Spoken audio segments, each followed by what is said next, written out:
Hello भाई और भौणी मैंने आपण मानक मो चैनल मु स्वागत जनाऊँगी। आपण मानक ये वीडियो रे मु कहबी कालिया योजनार आगामी किस्ती केबे आसीबो।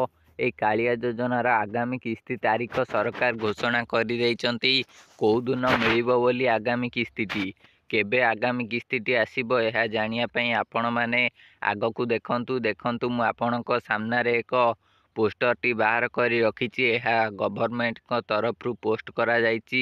माननीय मुख्यमंत्री पोस्ट करछन्ती। एठी देखंतु लेखा जाइछि कालिया सहायता खरीफ 2024 ओडिशार माननीय मुख्यमंत्री श्री नवीन पट्टनायक द्वारा हस्तांतर मार्च 11 2024 11 मार्च 2024 रे कालिया सहायता राशि चाषी भाई मानक अकाउंट को ट्रांसफर करिवे नवीन सरकार।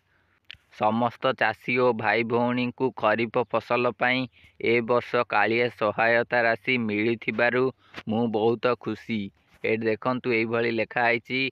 ए कालिया सहायता राशिटी 11 मार्च 2024 रे चाषी भाई मानक अकाउंट को श्रीजुक्त नवीन पट्टनायक हस्तांतर करिवे। 46 लाख रु ऊर्ध्व क्षुद्र और नाममात्र चाषी एवं भूमिहीन कृषक परिवार उपकृत हेबे। 933 कोटी रु ऊर्ध्व टंकार सहायता राशि डीबीटी माध्यम प्रदान करा जिवो।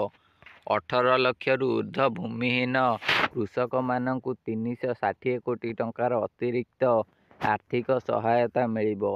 राज्यर 30 जिले में कालिया केन्द्रर शुभ उद्घाटन हबो। यही 11 मार्च रे कालिया योजनार टंका मिलिबा सहित कालिया योजना पाई कालिया केन्द्र उद्घाटन करिवे सरकार। ए कालिया केन्द्र रे जाई आपणकर जेकोसी कार्य थिबो से कार्य को करि परिबे। जेपरिक आपणकर कोनोसी प्रकार त्रुटि फुटी थिबो भूलभाल थिबो आपण माने कालिया केन्द्र साहाय्य रे सबू ठीक करि परिबे। ओई कालिया केन्द्र रो सहायता नै परिबे।